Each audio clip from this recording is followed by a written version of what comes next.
Stop the digging, stop the digging. By Jove, what do we have here? Sir Sean, come quickly. What is it, Fiddle-Faddle? By the Queen's Garters, it's an unproduced screenplay. This could make our careers, I tell you. Oh, stuffing nonsense. You call this archaeology? Piss off and find something useful. Oh, okay. I will.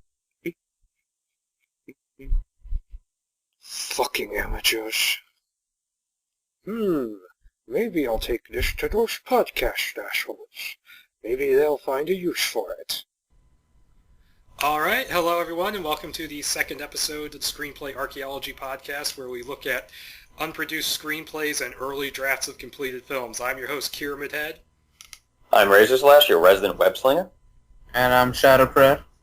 And today we will be discussing James Cameron's not quite a script, not quite a treatment for his Spider-Man movie, which was the last of several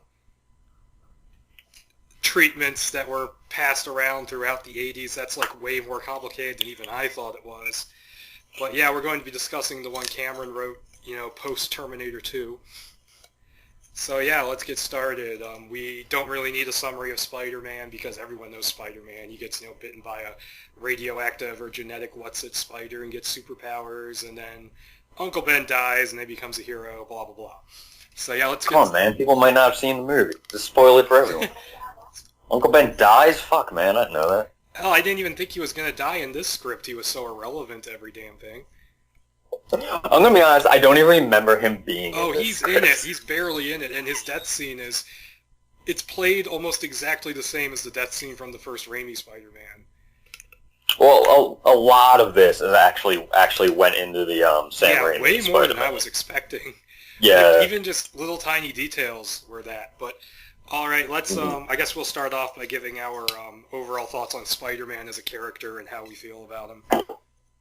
I don't think I need to do that. I think everyone can pretty much sum up my thoughts on Spider-Man. Yeah, but for the people listening to the this word who don't fanatic. know you, because I post this in a bunch of places. Yeah, Spider-Man is my favorite comic book character of all time, and it's a character I grew up reading. I really love the character and the story surrounding him. Well, most of them, except for the story that shall not be named. The one which they retconned to hell. There were two stories that I refused to believe in Spider-Man. Clone Saga. And it's not even Clone Saga. I would rather read Clone Saga than have to sit through Sins Past, the story which Green Goblin fucks Gwen that Stacy. one. They have Goblin twins. I know about that one. It's pretty bad. And I could totally see Carlton Strand doing that, though, the villain from this script. Yes, not quite Electro. Yeah. Shadow, your thoughts on Spider-Man? I've always loved Spider-Man ever since I was a kid, He's fucking badass because, he just doesn't let bullshit get to him. Well, most of the time he does. But he doesn't give up, That's the best part. And he's just an all-around, the best freaking Marvel character. I'll argue, that shit forever. Well, my general thoughts on Spider-Man is that I grew up with him. He was always kind of around. Even though I was so young, I don't really remember it too well. I had the 90s series on all the time, the cartoon show. I remember vague images from the show. I remember he turns into, a spider vampire thing at one point. The man spider, yeah. I just remember, I remember disconnected images, but the thing that sticks with me the most is from the intro where you see Venom at the end going, "Ah." Yeah, I used to watch the 90s show just on reruns, because I was born late into the 90s, so I didn't really catch it as it was airing, but it was always on reruns in the early 2000s. I was born very, very early 90s, so I had it, but it was so long ago that my memories aren't that great. Yeah, I watched it as it aired, every fucking week. Fucking good 4-year run right there. But yeah, I am Spider-Man. He's not my favorite Marvel character. I do think that compared to most other superheroes, not just Marvel, he has one of the more memorable rogues galleries. Because even if they're not particularly, like, great villains, they're just memorable because they all really look really cool. Norman Osborn is a fucking Yeah. villain, though, just even outside of his Green Goblin persona. Norman Osborn's one of those characters where I feel like he should have just stayed dead. Like, fucking Dark Avengers, if anyone like, has not read that and, like, really loves comics, they should really check out that run. It's a really great, like series. I think it's, like, 20 Isn't issues. the Iron Patriot in that? Yeah, he becomes Iron Patriot, and, like, he recruits a bunch of heroes to, like, be his like, a bunch of villains, I mean, to be his Avengers, and, like, Bullseye is the new That's actually Hawkeye, pretty cool. Venom is the new Spider-Man. There's, like, a running gag where, like, he's doped Venom up so much so he looks like the black suit Spider-Man, not, like, a hulking monster, that, like, he's so doped up throughout the entire series that he's become, like, a pussy. So, like, they'll be like going into battle, and, like, Venom will be in the back, and it's like, guys, I think we should turn around. Like, this seems pretty dangerous. And, like, God damn it, someone take Venom back to base. But yeah, suppose moving on to James Cameron's Spider-Man script, I guess I should start by saying that it's not really a script per se. It's what's called a scriptment, which was a term Which I've never seen before I until this thing. actually looked it up, and apparently Cameron actually coined the term because it contains, elements of both a screenplay and a treatment, and that it has dialogue, but it's not a fully polished script. It's very much, an outline. And while that can be used as an excuse for some of the problems this thing has, I'm not going to cut it that much slack. Yeah, no, it doesn't deserve like that kind of slack. Like, even if it was written like a complete script, it would have still been bullshit. It has a lot of like really weird scenes and unnecessary changes. Like one of my favorite descriptions of the script, like just to say, one of my favorite things to say about this script, just out of context, is, oh yeah, like this is that script where Spider-Man fucks Mary Jane on the bridge while Sandman films I it. forgot about the filming part. I just remember it was like web bondage. Now, I didn't expect it to get that weird because I had read about this thing years ago, and I must have misremembered because what I remembered reading in the description was that they had sex on the web.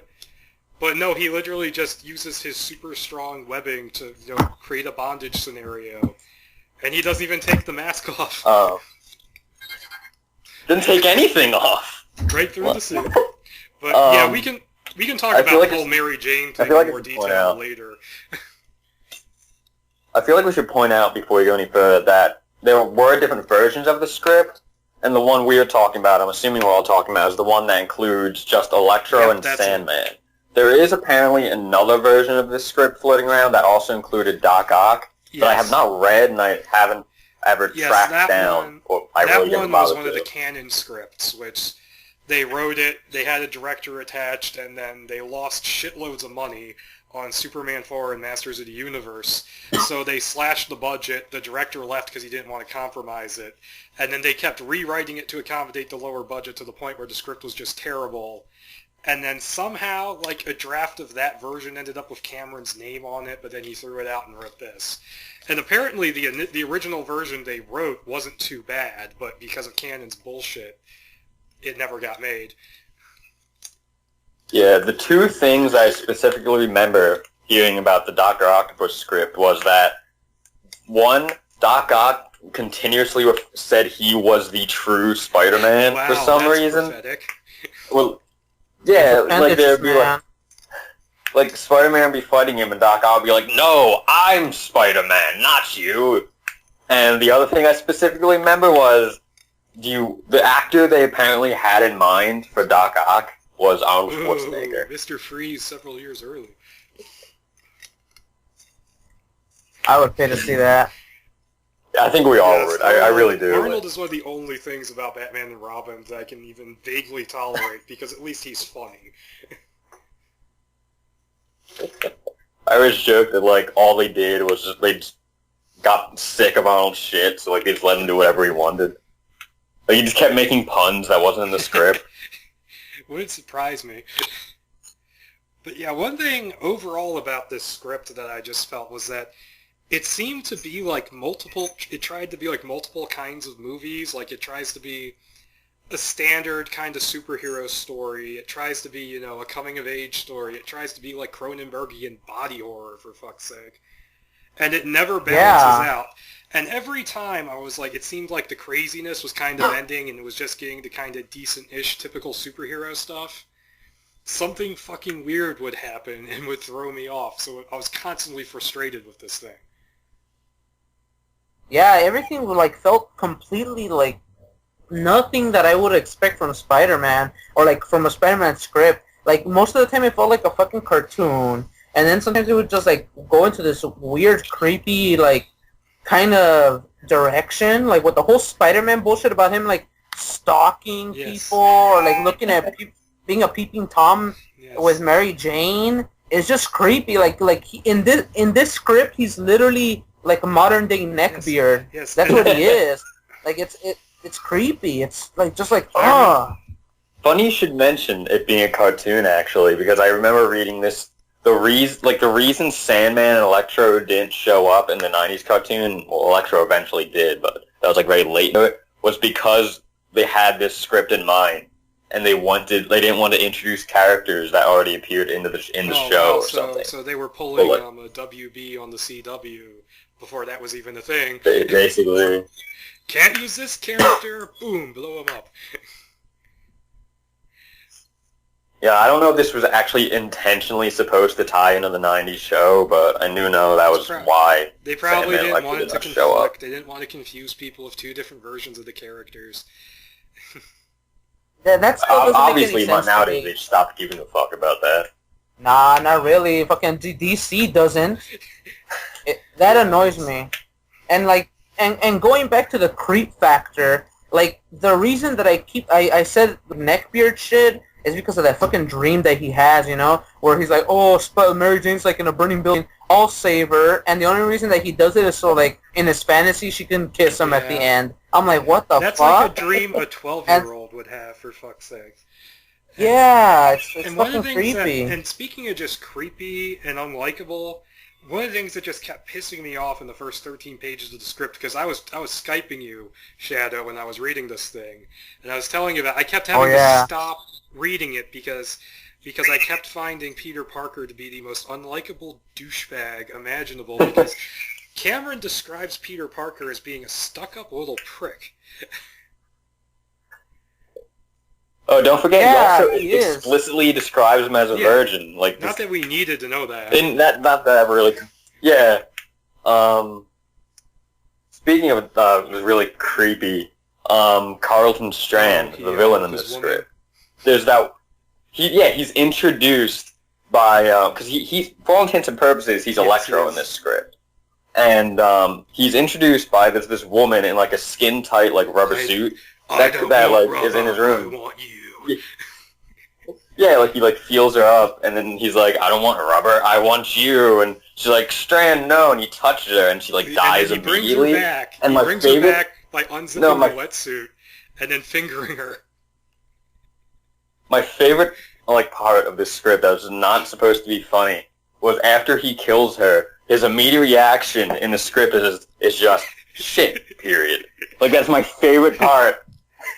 It's like, oh god damn it, not again.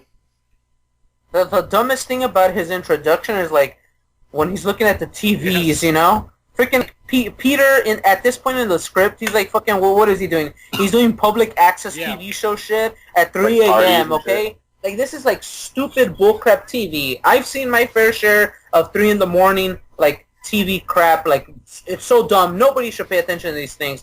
But oh no, here comes Strand who's looking at TV, and then he's like, we need this guy.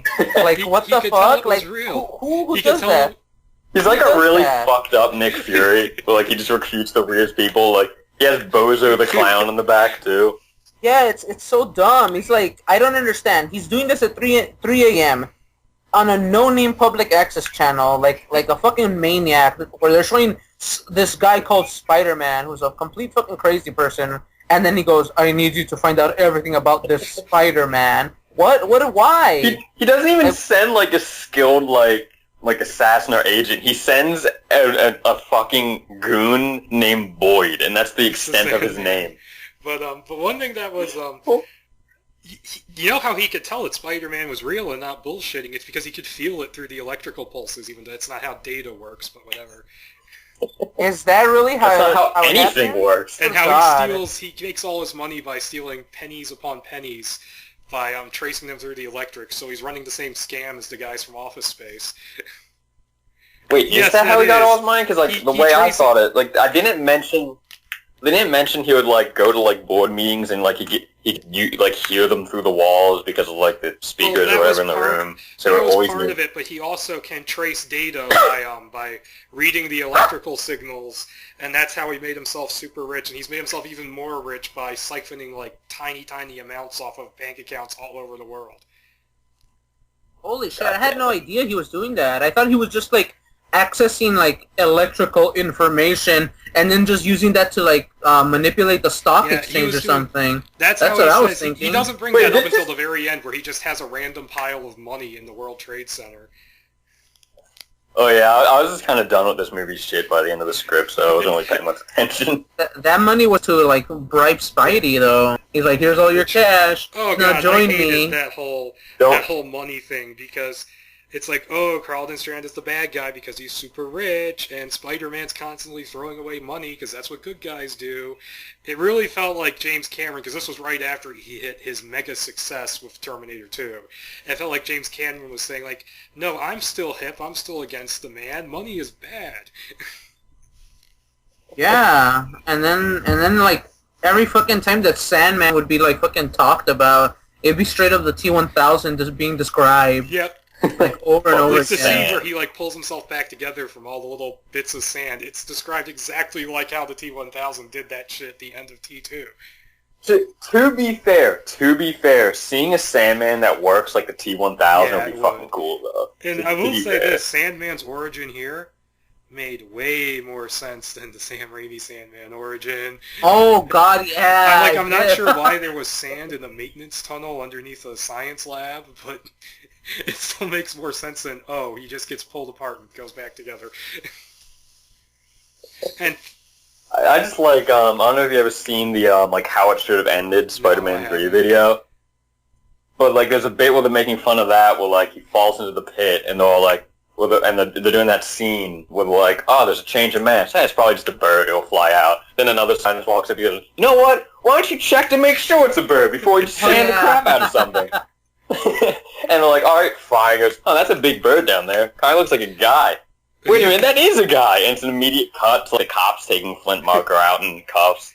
And just goes, wait, you don't understand. I have a daughter and she's sick. That makes it okay for me to break the law. yeah, and I will say this, even though he doesn't have the Sandman's proper name, which apparently they've retconned that shit multiple times where he's Flint Marko, but no, he's not. Yeah. Sometimes Yeah, I've it's seen William that. Baker, sometimes it's Because Flint my big Marko. book of I had a bunch of like big picture books which explained like who all the Marvel characters were, and the one for the Hulk called Sandman William Baker, but the Spider-Man one called him Flint Marko. I'm like, what the hell is going on?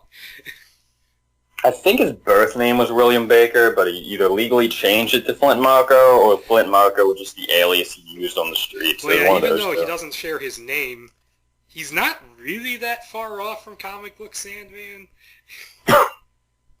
Yeah, he was just like Yeah, a dumb goon. And I do like this better than the Raimi Sandman with his quote-unquote sympathetic motivation, and at least he Yeah. didn't kill... Speaking of the Raimi Sandman, I didn't put this together until like Yeah. just a year ago. Fucking Raimi Sandman's backstory is the exact same as Scott Lang. Like, I just noticed that. It's literally Scott is. Lang's He's origin not story. as awesome because he doesn't throw Thomas the Tank Engine at people. I will actually fight someone who says Ant-Man is stupid. I will actually Like, I mean, I fight can see someone. why someone would think that, but I'm like, he controls ants. That's actually cool. But Ever been stung by a Dude. fucking fire ant? Shit yeah, hurts. Sandman. It's like, and he doesn't fucking kill Uncle Ben by accident. Which that's the most unintentionally hilarious part of Spider-Man 3 is when Sandman just looks away for half a second and then the gun just goes off. He's like, huh? I started to keep getting off topic with superhero movies, but just speaking of accidentally killing someone, I think there's nothing as unintentionally funny as that, as Magneto accidentally killing the president. Which one? What? In Days of Future Past, it said that he tried to yeah. save Reagan, but accidentally curved the bullet And into no, what his he skull. said is that Are you? No, he they said tackled they him stopped him before down. he could complete it, so that's why the bullet bent. It's been a while since I've seen the movie, like since it came out. But Yeah, that should be cool. I was thinking, like, did he kill the president in X3? Because they never did the White House thing in X3 because it got cut out. But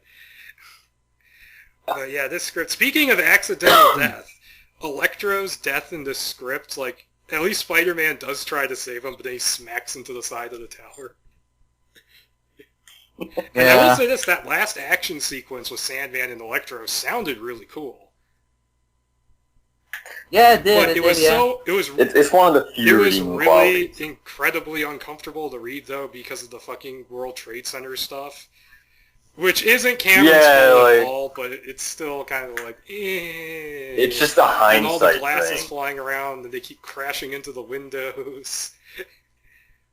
It's like that the original trailer for the first Spider-Man movie where he has the web between the But twin even towers. that, he that was he such a wasn't cool breaking thing. them. And I will say this, though, there are things I do like in this script, like, I like Same how here, but it's I few like and far how he gets between. his costume in this, like how he for most of it he wears like the shitty DIY costume, but after Electro like fucks it up, he's become such a meme that he can just buy a better costume of Spider-Man from a costume store. That's actually like I don't know if it's an like intentional reference to it, but like that's actually how Miles Morales got his first costume in the comic. I didn't like that at all. I thought it was fucking dumb. I'm going really like Spidey. He has to like freaking buy like what a fucking $50 freaking costume from some fucking Halloween shop, and then it's better. Yeah, than his. like Get out of I'll here. agree there. Like it works for a character like Miles Morales because his first costume would be based Peter Parker, but like for Peter Parker himself, I feel like it works best in the context that he does have a shitty costume at first, but he develops like a better costume as he gets gets access to more resources. I feel like in the cinematic universe, for example, like one of the Avengers or something is going to make him a costume. Or he just gets Shield is him. Gladiator to make him a costume like Daredevil did. That'd actually be pretty fucking cool. Hell, Gladiator has Stiltman's legs in his little lair, so. I did see that, yeah. But yeah, I also. Back to the bad Marvel. I also actually don't mind. I know I'll probably get castigated for this by both of you guys, but I actually don't mind the organic web shooters. And I thought it was kind of clever how they still had the mechanical ones in there a little. Yeah, I'll give you that. I thought that was a clever nod, that like he had fake like web shooters to disguise the fact that he had fucking spinnerets in his wrists. And I do really like the moment at the end. If only this were a better script, I do like the moment at the end where Strand rips them off and says, even without the mask, you'll still be Spider-Man. Because even though he doesn't mean it that way, Spider-Man is a hero because of who Peter Parker is, not because of the costume. Yeah. What was I going to say? Speaking of like things we liked about this, I did like the script's opening I thought that was really good. Where like with the he's hanging there and like he picks up the newspaper and he's like, man, fuck these guys, and like he rips up the paper. Yeah, that's a pretty neat one. Like all the visuals are pretty fucking awesome. Like when you're thinking about it, and like one other thing that I actually like is Strands Backstory. I actually like that shit, like how it went down. Bad. And I actually do like the idea he kind of puts forward, and because it's not a finished script, it's not really developed that Strand is like a surrogate father figure. But everything I like about Strand as a character in general, I couldn't just help but think, okay, that would be really, really cool if he were Norman Osborn. Yeah. And oh my god, the whole Electro thing, that fucking sequence where he's holding Mary Jane hostage, he fucking beats the shit out of those electricity puns. Oh, yeah. You warned me about that shit. I got fucking sucker punched by that crap. Ugh, and like freaking Mary Jane, okay? Mary Jane in this fucking script. She's totally like this freaking like to me, like when they first were like talking about her, it seemed like she's like this like one of those conceited freaking like brats, you know? Easily be very Lindsay stuck Lohan up. character. Like stuck up as hell. Like, oh Peter, blah blah. And like taking it right from Mean Girls. Yeah, that's what it felt like, and it's just like, this isn't freaking Mary Jane. Mary Jane shouldn't be like that kind of like lame ass girl that like it's just so like cliche. That's what I didn't like. It made it all the worse. Like when she's like, "Oh, Peter, oh, you're so cool now." Like when he just says something, when he said some bullshit near the end, and then like all of a sudden, oh, it's like here I have it right here in quotes, like. Fucking, some bullshit. Sometimes the mother cares for the young spiderlings by feeding them regurgitated food. Mary Jane is grossed out, looking at him like he just crawled out from under a rock himself. Somehow in all this, he manages to make her laugh. She actually starts to like him. What the fuck? Like, what does that even mean? What really How? annoyed me about her is that they tried to make her bitchy qualities. It's like, oh, it's okay because her parents are abusive. No. And that whole relationship, how he tries to make her like him by making her like spiders and then seducing her as Spider-Man is just, what? While Sandman films it. And that whole sequence, it's like, okay, the stalking stuff is creepy enough. It is kind of nice when he saves her, even though he's only there because he's stalking her. But when it gets to the point where he's going to have sex with her on top of the bridge, he really should have taken the mask off at that point. He should just... I hated that entire sequence, man. Because the way that he starts it off, doesn't he like start off by saying some stupid spider bullshit? How when a male spider is attracting a female spider, it holds up its front legs and waves them around, and he does a little fucking dance. James Cameron was making Peter Parker dance before Sam Raimi was. That's so fucking dumb. That is so dumb.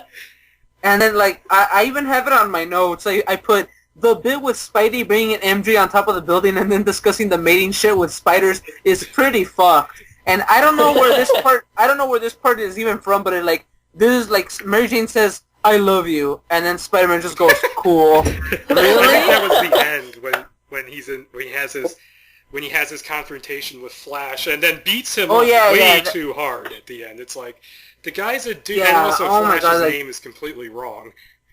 Nathan McCreary? No. I have no idea. He's named Nathan McCreary for some reason. He's not just a jock, he's an uber jock because he plays like 4 different sports. And his primary sport apparently is tennis. Guys, we need to think of some like really intense sport to make this guy seem like a jock. How about tennis? Rugby, or make him a bowler like some fat ass. Oh my god, like seriously, like I just want to keep talking about how creepy the script really is. There is so much that is like scary. Like there's this part where he's just swinging around, right?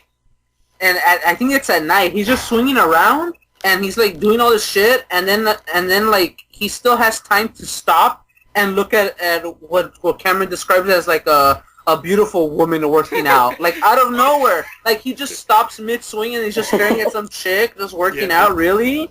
Like, oh my god. Isn't there another scene where like he's swinging around and like he sees like some woman getting beat up by her husband and he tries to like stop it, and then the woman freaks out and he just kind of leaves. Yeah, because she like don't they like turn on him, both of them? Like, yeah. She's the stereotypical battered housewife who's like, but I still love him, damn it. Yeah, but that's not out of the question, because like one of my teachers actually said that happened to him. Like he was like getting involved with like how the guy was like talking shit to this woman, and then like he walks up to him saying, "Oh, you stop all this shit, right?" And then she yells at him saying, "It's none of your damn business." It's crazy. All I can think of now, like when someone mentions like abusive relationships in conjunction with Spider-Man, is there's a scene where like the Carnage symbiote possessed this scientist whose husband was abusive. And, like, she just murdered the shit out of him under the influence of the Carnage symbiote. Wow. And, like, gutted him and was like, I'm not doing this because of the symbiote. I'm doing this because I want to. And then the symbiote immediately ditched her for Cleves Cassidy. It was a completely unnecessary scene that just sort of happened. Oh god, what else? What? There's so much shit in this script. I got to troll through my notes. I feel like I just want to mention something that's going to put this whole thing in a completely different perspective, probably make it even a bit creepier for you guys. Oh, Are you Lord. aware of who they wanted to play Peter Wasn't it like Parker a in this? stuntman of some kind? It was Leonardo DiCaprio. King of the Oh, world, God. baby. Freaking DiCaprio, why? It would have It's made like it all this scary as creepy shit. shit that he's doing, they wanted Yes, Leo I to can be see that. doing. Leo's awesome, don't get me wrong, but this would have been really weird. Seriously, like, I don't know what the fuck was going on in this damn script. Like, honestly, like, all of my notes are just about the creep factor. Like how Mary Jane goes to her private place, right, to, like, just chill by herself, and where it goes, none of her friends even know about it, and then the fucking thing ends with with Cameron going, he watches her from a high place. Oh, you want to talk creepy? Hell? The entire first third of this thing, where the origin story is going on, with the weird-ass imagery and body horror where, okay, they introduced the lab where the spider was made by these scientists talking about how they're like, splicing in fly DNA to other kinds of flies and stuff. And then Peter gets bit, and then he wakes up the next morning in his underwear hanging from like a tower. And then when he develops his webbing abilities, he wakes up covered in white stuff, and it's like, oh god, it's a jizz metaphor. I was about to talk about that. Well, like, that's how he introduced, like, he wakes up in his bed, describes, like, a white sticky substance, like, sticking into his I'm sheets. like, oh god, is he gonna grow... Wait, I'm gonna send this into our like, the Skype chat. I found some storyboards of it, and one of them is just Peter Parker, like creeping on Mary Jane. And it's the most, like, unintentionally hilarious thing I've ever seen. Is this like, that illustrated version of the script that's out online? Because I saw. I don't know. It looks like it just looks like a storyboard. That bit where he's watching her undress and then he accidentally falls. But to continue on with that whole origin thing, the way he comes to terms with the fact that he's turning into the Spider-Man. No, it's just Spider-Man. Shut up, Peter. But is that he's like in a random basement, and he sees like a spider descending on its thread past a window, and like the light comes around it, and it's like a holy epiphany. Like, what? Yeah, it's just too, I don't know, like, it's really odd at times, like, well, it's odd throughout the entire thing, but there's like so many moments like that, where it's just, you're just like, what the fuck's going on? Like, at the end, doesn't he facial himself? He does a facial on himself, right, with all the web? Oh god. Yeah, this is just getting... Like, Cameron, weird. like, yeah, like, Cameron in this script, like, as I told you on Skype before, it really feels like he's projecting himself onto this fucking thing. Like, the moment where it felt like that was, like, more true than anything was when he was, like, talking about this one bit where they're talking about, oh, Peter's like this kind of person, you know? Oh, he's like, oh, those fucking kids with their MTVs. Oh, nobody likes to know about Greek shit or history. Yep, he was clearly inserting himself in there. But one thing I found really kind of weird here is how Uncle Ben and Aunt May aren't even really characters. Just real quick, I found the exact bit in the script where it actually talks about, like, when first, like, Webb jizzes himself into sleep. Something is causing the sheet to stick to him. He lifts it, revealing a sticky white mass completely covering him, gluing him to his bedding. It is some silky substance webbing him into the covers. He cries out in dismay, struggling to free himself from the gluey strands. Where did it come from? His penis. But his wrist. Yeah. But that whole thing is just like, what? But no, Uncle Ben and Aunt May in this are barely even present. They don't like, exist. Uncle Ben gives like one little speech to Peter, which is just rambling. And then he dies in like the exact same way that he dies in the Raimi movie where he's driving Peter to a place and then he gets carjacked and killed. Yeah, it happens like that, and then Aunt May, like, I don't even remember what the fuck Aunt she even May did in this doesn't really thing. do anything. It's mentioned at one point that she's sick and Peter needs money for the operation, but then he throws away the drug dealer's money, so I'm just guessing Aunt May dies off screen.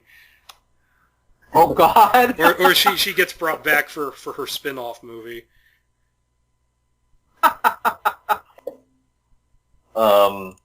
Oh god. I mean, Uncle Ben's death at least could not be any worse than like fucking Pa Kent's death in Man of Steel. And I like Man of Steel, and I don't defend that part. Don't save me, Invincible Son. And I like Man of Steel, but I can't defend that part. He's kind of fucking waves it off like, nah, I'm cool. Like, who the fuck is gonna be able to see Clark, like, saving him with super speed? Nobody. Nobody's gonna see that shit. None of those people even know who they are. I doubt it. They're like they're on what? On this giant road with fucking bridges and shit, tons of cars, tornado. No one's gonna fucking notice. Save your fucking dad, Clark. But oh, where were we? And Aunt May. I'm guessing Aunt May dies off screen because she never gets the operation. Like, I honestly don't even remember Uncle Ben and Aunt May even in the script at all. I guess it would have been in it more if it was an actual script, but yeah. I'm just looking. I'm just looking at this. Oh, I remember him. This whole thing about him running into the social problems that cause crime. It's like I wrote here that's actually a neat idea, but just thinking about it just seems like why would you do that in a Spider-Man movie? Like this isn't a sociology thing. Like we don't need to understand, how poverty leads to crime and blah blah blah blah blah and Kingpin blah blah blah. Well, no, they don't mention Kingpin. It was weird. They should have. Oh, and Pete... Kingpin should have been the villain in this script. You know what? Kingpin should have been the villain. If they're going to go as far as find like a Donald Trump-esque character and just turn him into Electro, they should have just fucking made it Kingpin and then had like Electro be one of his goons. So like Electro was in the Ultimate Comics, which is the only Electro I really know. Yeah. But yeah, Electro, like... I can tell when a character is fucked up, even when he's not one of my favorite characters, which Electro definitely isn't. Like, the only Electro I'm really a fan of that much is Spectacular Spider-Man. The cartoon. I love Spectacular Spider-Man, but I hated Electro's design in that show. Weird. Like, I thought it was the design same. was in that show. Electro That was the show, cool, actually, I though, grew up on. in the 90s animated series, he was pretty cool because he was basically the most overpowered godlike fucking character in that show. He was like the Red Skull's son for some reason, wasn't he? Yeah, he was like some fucking German dude. That's really weird. I'm noticing, I'm noticing some stuff. I took notes here. So, apparently when Sandman first goes into the script, it says, "Enter Sandman." And that, of course, when Mary Jane, gets kidnapped, it's because the Sandman puts her to sleep. Oh, Jesus Christ. I never even noticed any of that. Oh, and I wrote here in all caps, I'm paraphrasing, Chasing Amy, all MJ needed to loosen up and stop being a bitch was a serious deep dicking. Oh, God. It's true, it's true. From Peter, of all people. And I can't stress this enough while Sandman films it. Yeah. What was the point of that again? Why was he they used that as blackmail, because, like, Strand, kidnapped Mary Jane, but then they, cut the video apart to make it look like Spider-Man kidnapped her. Oh, yeah, okay, and speaking of him framing Spider-Man, the part where he hires thugs to wear Spider-Man costumes and beat people up, all I could think of was the fucking cosplay revenge Ra's al Ghul does in Arrow. It's like, oh my god, they must have read this script, holy shit. Yeah, except with Strand not isn't the one doing it himself. I don't know why that just reminds me of another bit from, I guess just because we just talked about it, but there's a bit in the Ultimate Comics where, the Kingpin took Spider-Man's mask and put it on one of his henchmen, then just crushed his skull. I don't remember why he did it, but I just remember that scene. I think it was he failed him somehow. It's fucking Kingpin. He doesn't need an excuse to crush people's heads. I know they found the body. Hit him with a fucking door until his head comes off. That was a fucking awesome that show was amazing. And we got a trailer for it at the theater. I got Netflix just for it. Oh, damn, cool. I got a trailer for Ant-Man, though. Ant-Man. And Fantastic. Oh, shit, Fantastic Four. Can't wait. In an alternate reality, we are talking about the unproduced Fantastic script right now. That movie looks like an unproduced script that actually got better produced. than this script. fucking hacker Doom. Well, that's yet to see. I mean, Doom is still a hacker in that Yeah, script. whatever. As long as he acts like proper Doom, once he's Doom, it's all cool with me. Fuck it. Because from then on out, he's gonna be Doom. I am Doom. Doom does not care for blah blah blah. Oh, I mentioned that I liked the bit at the end where and I actually did put a direct quote here where it was where Strand is doing his human defibrillator trick on MJ, and then after he brings her back, she slaps the shit out of him, which is the exact quote. I love that bit. It's like, yeah. Oh Jesus! I thought when that part happened, I actually thought Cameron killed her off. I'm like, oh shit! What the fuck? I'm like, Spider-Man, kill this motherfucker. She's the new Gwen Stacy. Right? Too soon. Too soon. Yeah, Amazing Peter Parker was fine. He was fighting mecha rhinos not long after. Sure. I'm not even talking about the Amazing movie. I'm just talking about the comics in general. It will never be the appropriate time to make a Gwen Stacy joke. Oh, I will always be making the Gwen Stacy jokes, and There's a bit like Marvel does this like robot chicken-esque like stop motion web series on their YouTube channel called What the, and there's literally a bit where like Gwen like walks away after having a bad date with Peter, and like fucking Green Goblin shows up. He's like, "May I offer the lady a ride?" She's like, "Finally, a gentleman." He's like, "Where to?" "Regardless, we should take a bridge." Oh, no. Bridge.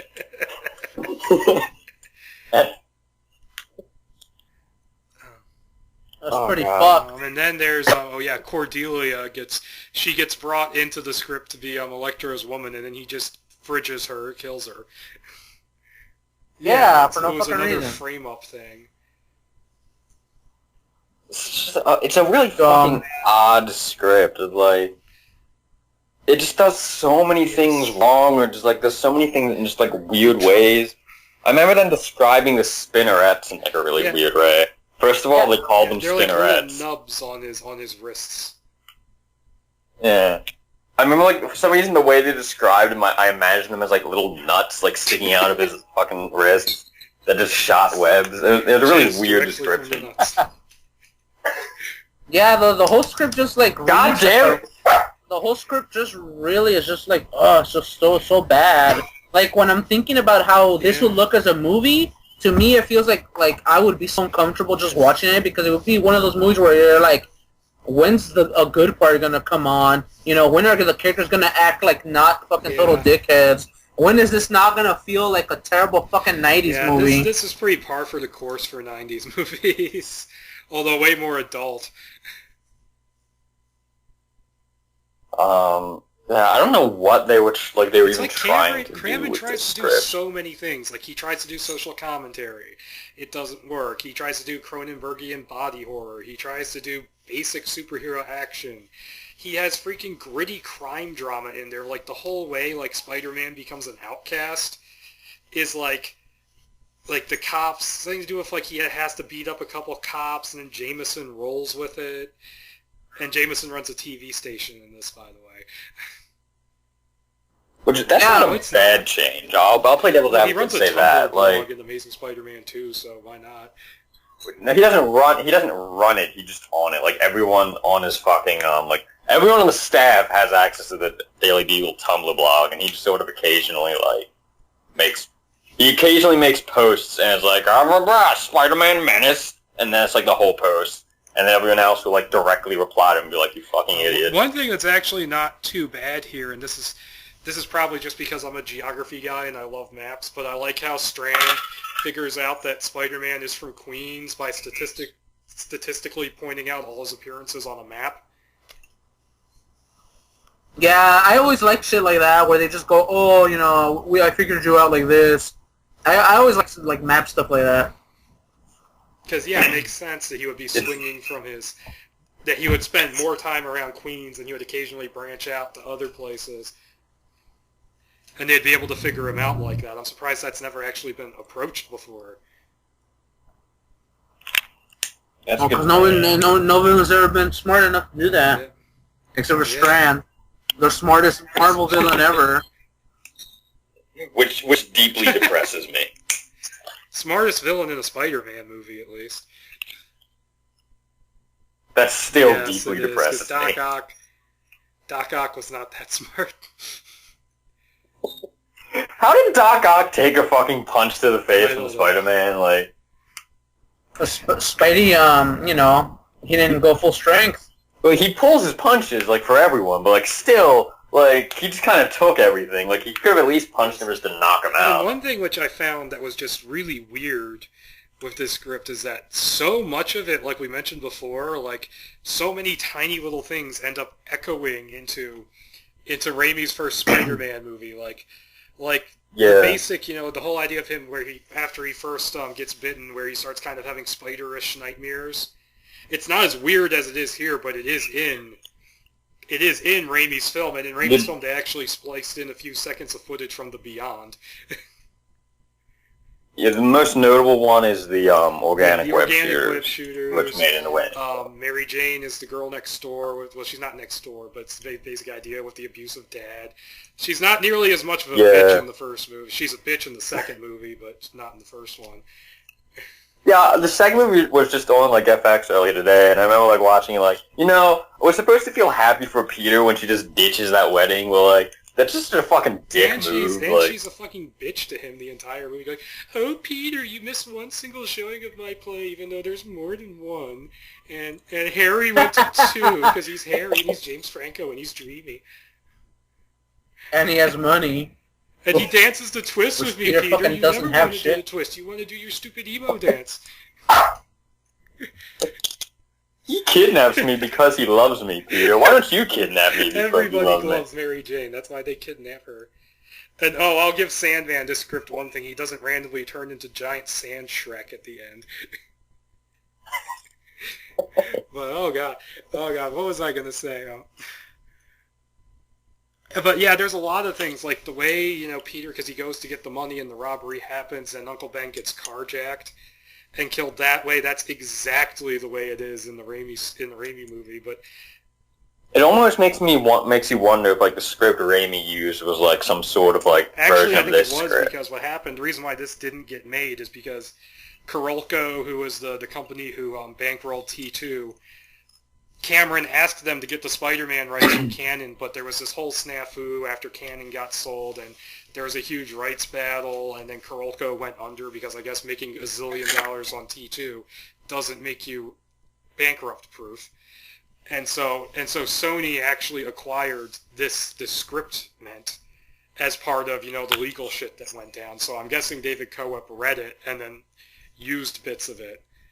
But yeah, even Strand's whole philosophy about how the exceptional special people, and I made a joke about him calling them specials, but even that is that's dialogue that Green Goblin says in that movie. Now granted, it makes a little more sense here, and Strand actually has a decent plan here, whereas Green Goblin's entire plan in the movie is trolling Spider-Man until he joins him. Join him doing what? It's not really clear.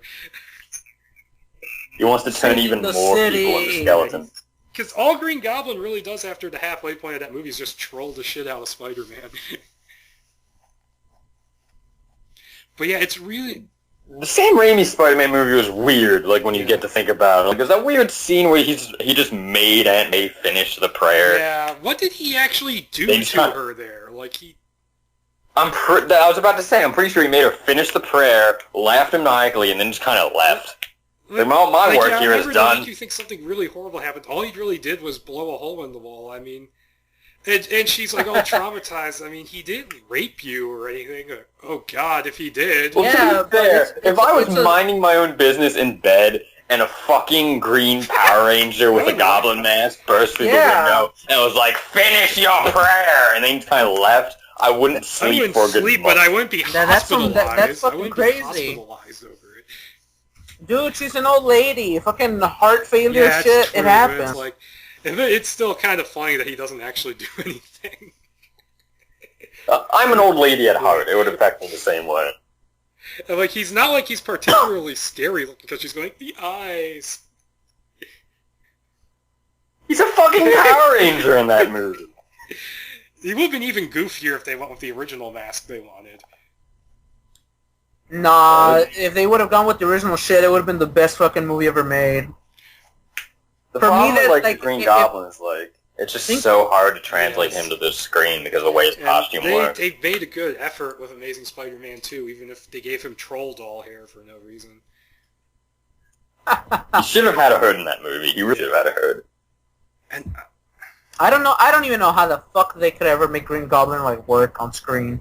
At this point, I'm just going, nothing's gonna the work. Ultimate version where he changes when he injects. I don't know. No, I don't want. He doesn't have to be the Hulk. He just kind of has to get kind of goblin-y looking when he injects it. Yeah, I think that's the only way to really make it look comic accurate and also have it translate well on screen. Yeah, I mean, you can give him an expressive mask, but and you could use the argument that he's rich so he can afford something like that. But then you have the mask. That's not something you can just throw on. That takes a while to apply. Where did he even get the mask in the Raimi movie? Because the flight suit that they show doesn't have a helmet like that. He just made the mask. Prototype. Actually, it was in his fucking room, wasn't it? It was hanging on the wall with a bunch of other African masks. tribal masks. I don't know. I'm sitting here fucking complaining about that movie, and I actually am the only one here who likes that movie. Yeah. I only like Spider-Man 2. I didn't even like Spider-Man 2. Really. Honestly, Spider-Man 3 is terrible, but Spider-Man 2, some days it annoys me more because of the Mary Jane crap, and Peter fucking crying in every scene. I think I know how they can make the suit work. Don't they in the comics, right now, aren't they trying to, give him more a chainmail type of look and shit all the time, that they bring him back? They were, but, the last time we saw him, he had a more classic costume, so they kind of, went back. Yeah, I think they need to, do that in the movie. Do, that medieval-looking shit, and then just say, oh, I'm Norman Osborn. I collect a lot of, artifacts and shit. And then just say that he has, a fucking, room full of fucking... different types of armor type of things, the shit that he just buys, and then he just puts the costume together like that when he just goes crazy. Do that, and he's an actor who could actually do the Green Goblin voice. Freaking Nicolas Palpatine. Cage. Oh Jesus Christ! Yeah, Palpatine, right? Yeah. Oh, Sheev. Never mind. It's not Palpatine. It's Sheev. But that guy could do it. He could basically just be his Emperor voice. Yo, no, you will die, Spider-Man. But oh man, I am. This is one of those things because I'm one of the half dozen people in the universe who likes Amazing Spider-Man 2. I want to show the haters of that movie this script and be like. Don't worry, you're amongst friends. We all right here. We all like. I would love to see just read the script. It's suddenly Jamie Foxx's Electra doesn't seem silly anymore. Yeah, I like Amazing Spider-Man 2, but the Electra thing was one of my only complaints with that movie. It was not developed enough. He basically is Jim Carrey's Riddler. I remember hearing the director's cut of the movie that was shown to critics early or something like that. Was actually really good, but then Sony changed it for whatever reason. Sony are a bunch of fuck-ups no matter what you think of the movie. That can't be denied. And they fucked with the first one, too. Didn't they make them cut the whole parents thing out? And it felt really forced into the second one because of that. Yeah, like I said, it's weird where, I felt like the first one didn't have enough, and, the second one had too much. All the first one really needed for me to like it more was just, reorder a couple of scenes, spread things out just a little bit, then add some of those plot points back in so it feels more like a movie. Have Connors bring his kids back in. Have Connor's kid in it or whatever, and his wife, who apparently they shot something of that, I think, but it got cut. They shot, stuff with Mary Jane in the second one that never they made cut it. her out because they thought they had too many characters. Cut the fucking parent plot out. She wouldn't have been able to come back anyways because that actress is busy with Divergent.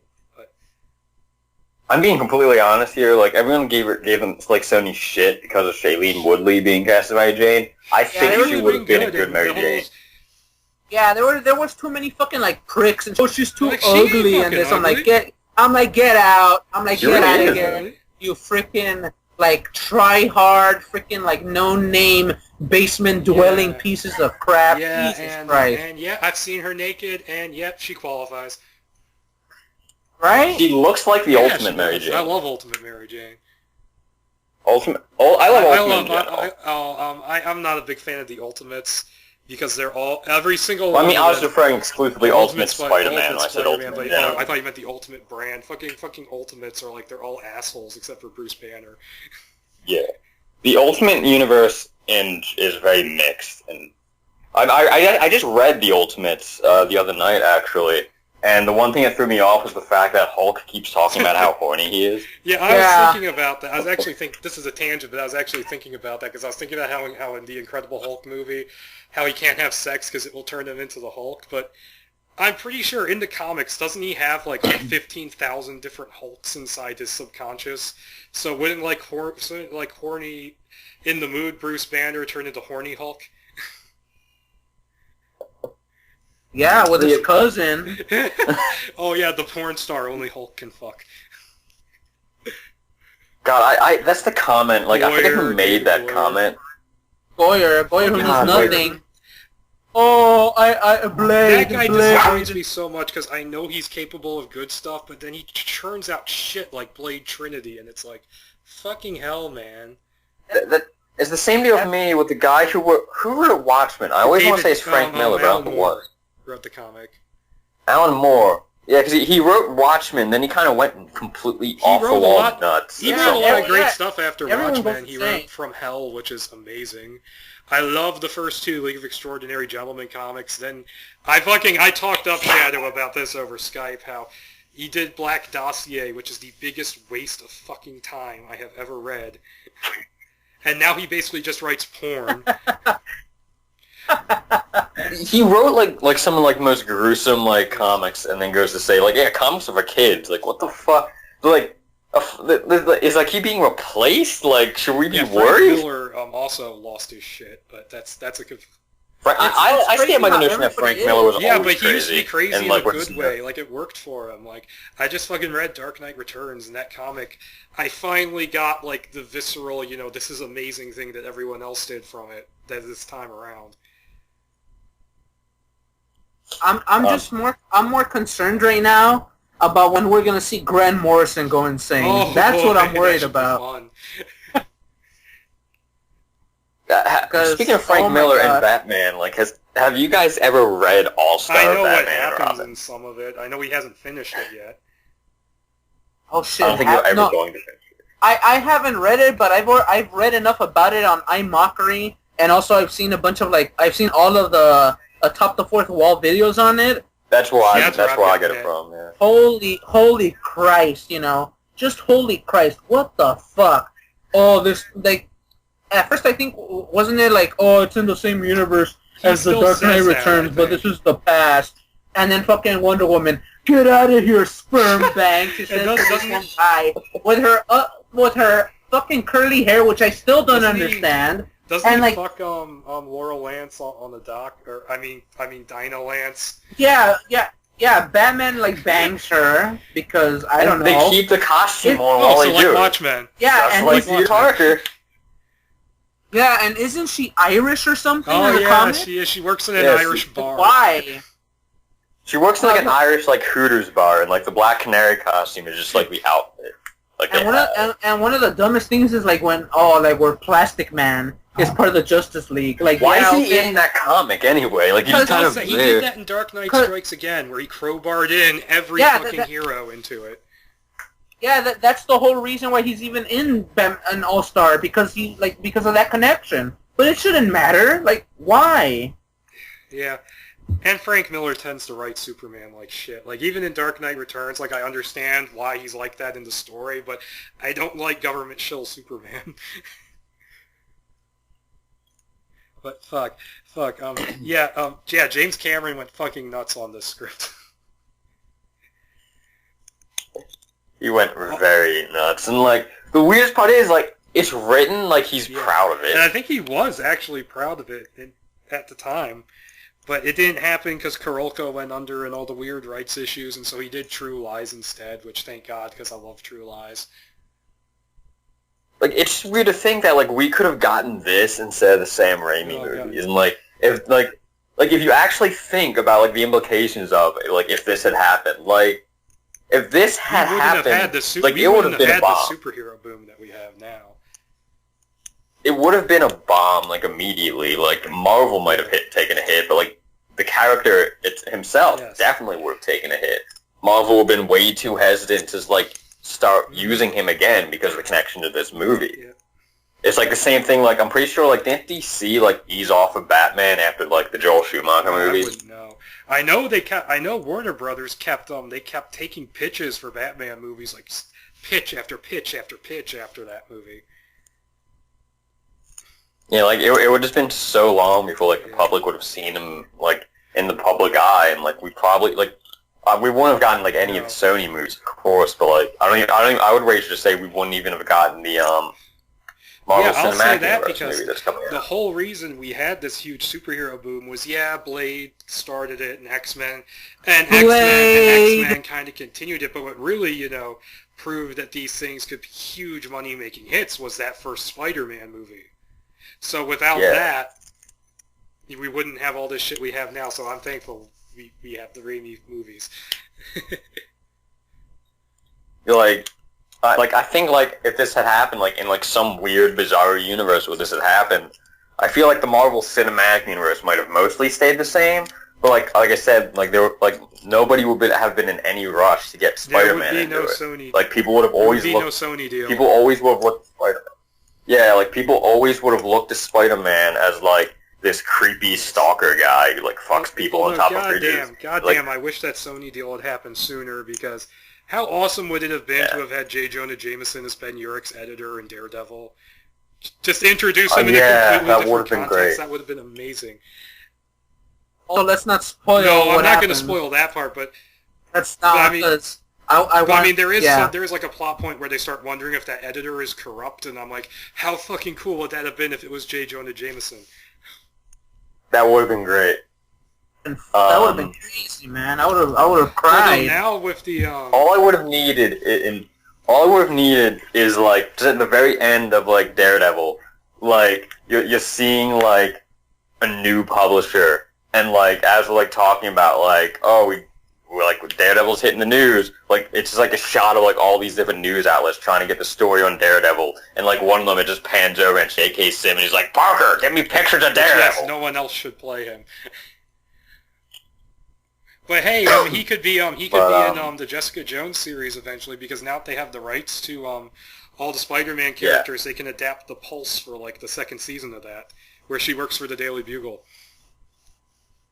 I would really love, though, just a Daredevil Spider-Man team up now. We can finally get that. Now we can get the scene from the Marvel Knights run the Punisher, where Punisher uses Spider-Man as a human shield. There was a scene, I don't know if anyone has seen it. I mean, someone probably has listening to this, because it's posted on Reddit, like, every fucking week. But there's a scene with, from, like, Civil War, where, like, it's Daredevil in custody, and, like, he's not talking, and Tony Stark is like, well, what's going on? Like, why aren't you not going to say anything? And, like, one of the guards is like, he has something in his mouth, and, like, they take it out and hand it to Tony Stark, and it's like a silver dollar, and he's like, what's this about? And then Daredevil just looks at him and goes, I guess that's 31 pieces of silver you got now, huh? Sleep well, Judas. And then he just fucking walks away. That's amazing. Although, God, I am a little bit concerned about that Civil War movie, because everything I hear about that Civil War story in the comics just makes me not like it. I wouldn't worry about it.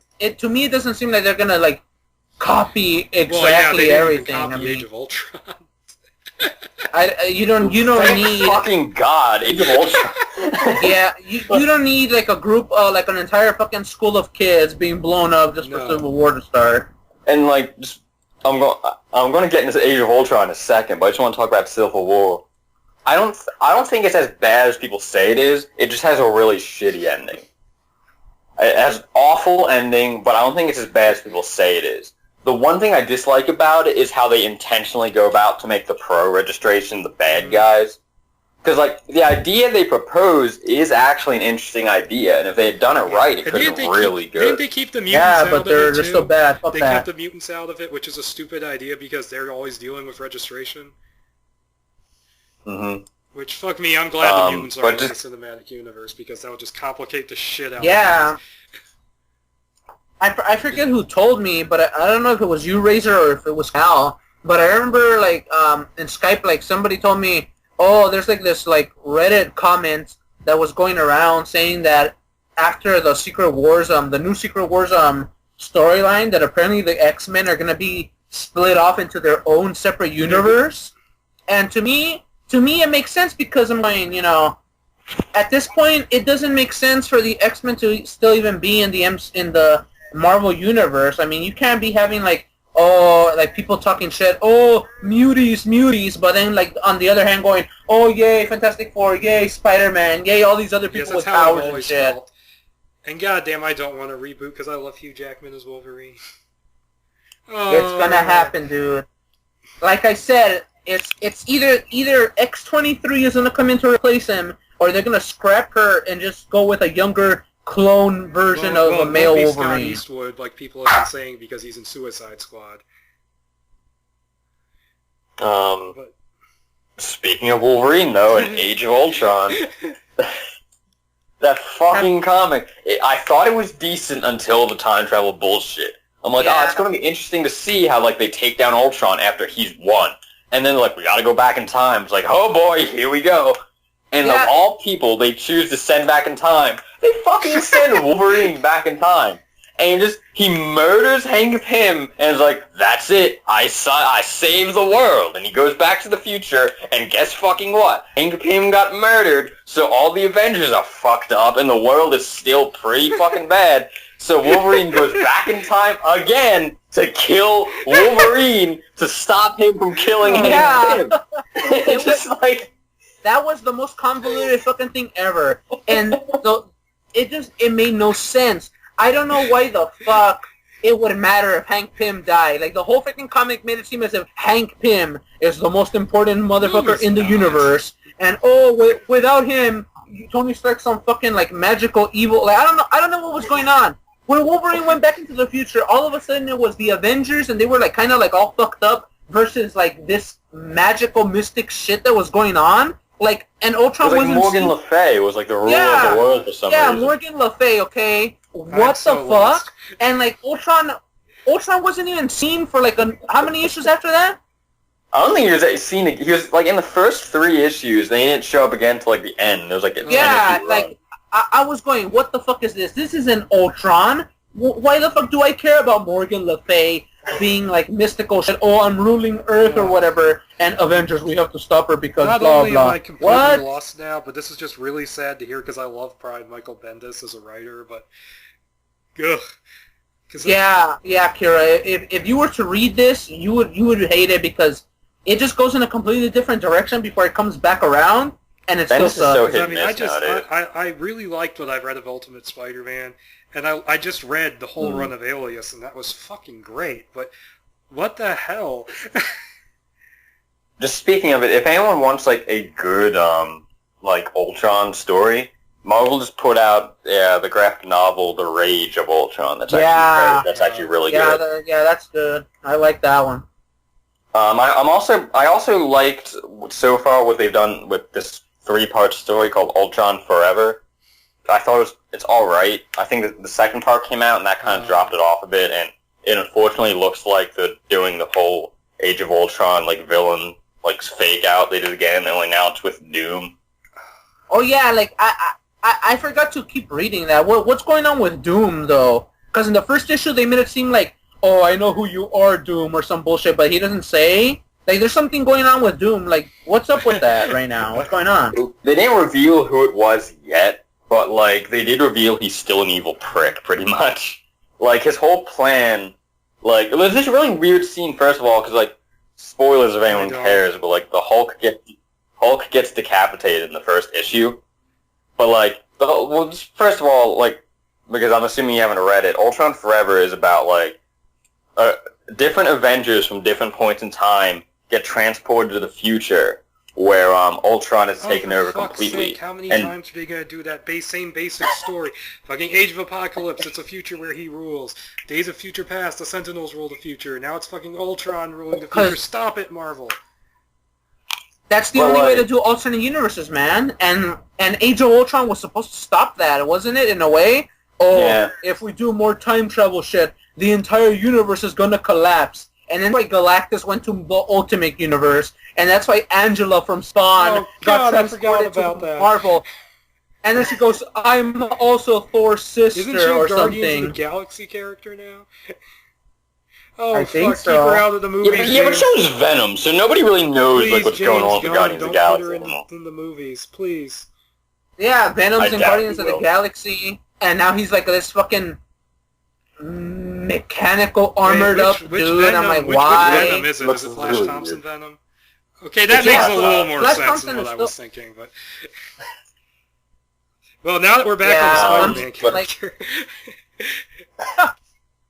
Yeah, the script I is just bad. want to get like fucking Ultron Forever out of No, the way real quick. Where they like he transports them all to this future, and it's like pre-Avengers Hulk, like Hulk from like what's like the 50s I've or read a lot 60s. of that Hulk, I love it. It was like very like Silver Age Iron Man, where he had the fucking like roller skates in his armor. Sweet. I want it's like, and then it's like modern age Black Widow and modern age Vision. I'm trying to think who else is on the team. A future Captain America that is Luke Cage and Jessica Jones' daughter. Yeah. That's actually interesting. And there's someone else I'm probably Future forgetting. Cap was Luke Cage, and that's why I left. Oh, no. But there's a scene where like they go to like storm like Ultron's base or whatever, and like basically everything goes wrong, and like Hulk gets decapitated, and like there's all like it pretty much ends with it looking like everyone died. Oh no, there's also modern. Also on the team is the modern day Thor, and I believe there's the Isn't it classic 80s Thor there as well. Thor? Oh yeah, Modern modern day Thor. Thor. Do you Yeah, mean there you go. female Thor? It's Ugh, it's I don't female like Thor. her. I It's really not haven't read anything because about her. It's not because she's female. It's because what I've read about her is that every single storyline they do with her has like every man she meets being an asshole to her, so she beats him up. It's like, fuck, aren't we past that bullshit now? Yeah, I haven't read It's modern even Thor worse, comics. because there's a fucking panel where she's fighting the Absorbing Man, and he says something about feminist stuff, and I'm like, oh my god, do we really need another fucking scene where it's like, I am woman, hear me roar? Like, we get it. Like, stop fucking cramming that shit into everything these days. It's like, holy crap. Like, I heard recently that fucking Edge of Tomorrow doesn't do any of that crap. I'm like, okay, cool, then do that. Do that. Don't make it a big deal. And what bothers me about, making this new Thor a woman is that it seems like they're trying to score points. It's like if you want new females characters, they are. just make a new character. And I hate this mindset that we have to change them to make social justice. Well, just make really good new characters and try to sell them. Well, they It's are kinda like what they selling. do with Miles Morales. Aren't all, like, most of the female-led comics, like, the top-selling ones right now? Like, I know Miss Marvel's doing good. And I was fucking great. loving And I the have new to- 52 Wonder Woman. I just haven't caught up with it in a while. I just love the mythological shit they're doing. Oh, shit, and then with Darkseid's daughter, Grail. I know, Yeah. like, Orion... Who is the fucking, like, new god who's in that series? I forget, but I just... Oh, shit. Just as a huge fucking fanboy of mythology, I just love the Greek mythology stuff they were doing in that comic. Well, good for you, Kermit, because I was angry. I'm like, Zeus! Even though I love Greek stuff. Zeus and isn't shit. even in I'm it like, like Zeus, now. the He's dad. Isn't he the dad yeah, now? he's Wonder Woman's dad. And the whole Clay thing was a lie to protect her, and the Amazons are all assholes. Which is... It doesn't make sense. Like, why even, like, try to come up with an explanation for the old canon? This is supposed to be like a fucking reboot. Just keep it a New reboot. 52 is a Like, I mean- fucking mess. Don't tell me, oh, it's the reboot, but at the same time, we don't even know what past history is still canon. Oh my god, that's what it is. Like, they still reference stuff, things that happened before, like, still happened, but at the same time, we don't know which things happened or didn't happen. That's the Batman is the mess. worst for that, from what I can tell. Because, like, everything Yeah, happened, but it all it's- happened in 5 years. Oh my god, like that really confused me. I'm like, how? And I was trying to comprehend how and they're everything okay with happened in Red 5 Hood years. just hanging around in the Batcave for no fucking reason. That family, Isn't dude. he a bad guy? Not anymore. I'm so behind.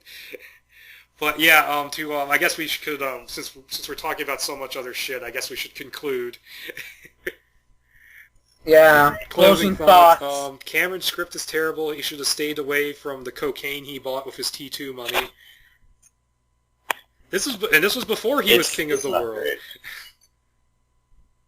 Exactly. Yeah, as I mentioned earlier, like they wanted Leonardo DiCaprio for Peter Parker, and like this was before Leonardo DiCaprio was really even like known I'm just or relevant. imagining him with the Peter Parker glasses on.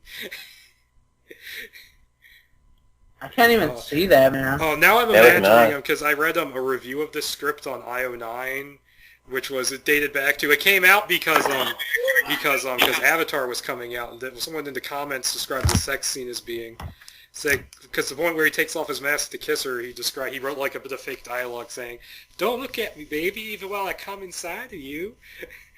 And I'm just imagining Leonardo DiCaprio saying that now. Oh, this damn script, man. When I read it, I thought I had an idea what it was going to be like, but I didn't know it was going to be as weird as it was, as creepy as it was, as out of character as it was. It completely showed me that people like James Cameron and a whole bunch of other writers, like that Batman script with Aronofsky and shit. It just tells me there, viewers. These directors that actually know how to do their shit, they don't know they don't know anything when it comes to like comic book stuff. Like it scares me. I'm going, how the fuck can James Cameron write something like this? And then for you to tell me that Stan Lee said this is the best Spider-Man story I've read. He did that when the freaking Albert Young Captain America movie was like about to come out, and it had like its first screening. He came out saying everybody loved it. And then people actually saw it, and like very few people loved it. And he said, and the freaking promotional materials for the Fantastic Four movie, he's like, Julian McMahon is the perfect Doctor Doom. That was a spot-on Stan Lee impression, by the way. And I believe he also said, Ang Lee was the best choice to direct Hulk. I still like that movie. What, Hulk? Fuck you. The Ang Lee. I really I like that movie. Not to get too off topic here, but I appreciate what it tried to do. I just think it fell flat on its face. My favorite review of that movie is a friend of mine watched it, and his only comment was, "I watched Hulk, and I still don't know what it's about." And like that came from the original script for that had Hulk like fighting giant insects for whatever reason. The original script I would have preferred giant insects over fucking poodles. People defend that by saying, "Oh, Hulk dogs are in the comics, but they're not fucking poodles in the comics." Oh God! Like what? Now what I'm thinking right now is that like how familiar to me it felt like the Swamp Thing movies. Like for some reason that's what it feels like right now. And Swamp Thing's formula in the movie actually works like Captain America's formula does in his movies, where it brings out your inner self. And apparently Arcane's inner self is a fucking weird hog-faced werewolf man. But okay, wrapping up the podcast now. Okay, Cameron's script. It's terrible. Parts of it would have been better if it was an actual fleshed out script, but it still would have been tonally fucked up. It spawned a shitload of web jizz jokes that I'm never going to live down. And it just feels, it does way too many different kinds of things. It's completely out of character, and it's just really creepy and unlikable, like Spider-Man. Yeah, completely unlikable. It's like, oh my god. I still don't know why the Sandman was in this script. He was a thug, so they could have multiple villains. Yeah, but at the same time, it was also just to, like, I guess have an excuse for that stupid fucking thing. We need Spider-Man, because I guess he's collecting other power people to steal money.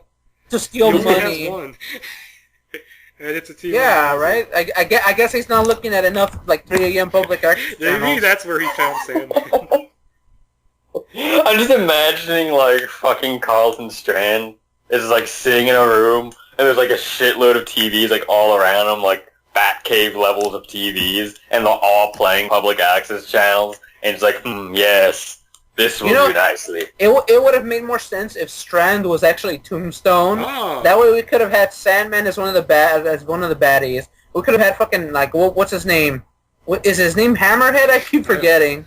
Hammerhead, yeah. Yeah, Hammerhead. You know, do that. That's the one story I would want to see. Tombstone and this whole mob thing. Have Spider-Man deal with that for once. They could have Rhino there too, because in some stories he was tied to that. You could have so many fucking goons because Rhino. all the villains are basically goons. Put them all in there. Get the fucking Beetle in there for all I care. There are so many Spider-Man villains that cannot hold their own movie. That would be great for something like that, where they're just in it as like a goon. Sorry. Yeah, like, holy crap. I don't care what anyone says. I fucking love the Rhino. I love Paul Giamatti when he goes over the top. But, okay. Wrapping up, this movie, for the third time. This movie never happened for the various reasons we cited. It's not a terribly good script. And now Spider-Man's going to be in the MCU, so now we're one step closer to seeing the Go Fish scene from the end of the PS1 game happen in the movie. Oh wait, John, was Human Torch in that scene? Fuck, I forget. We're not that much closer. I think he was. He wasn't playing poker with them though. He was off to the side dancing with the black cat, and I was like, "I'm on fire!" And he was like, "Shut the fuck up, Johnny." So okay, I guess that's it for this episode, and let's say goodbye. Bye. Hey. Later.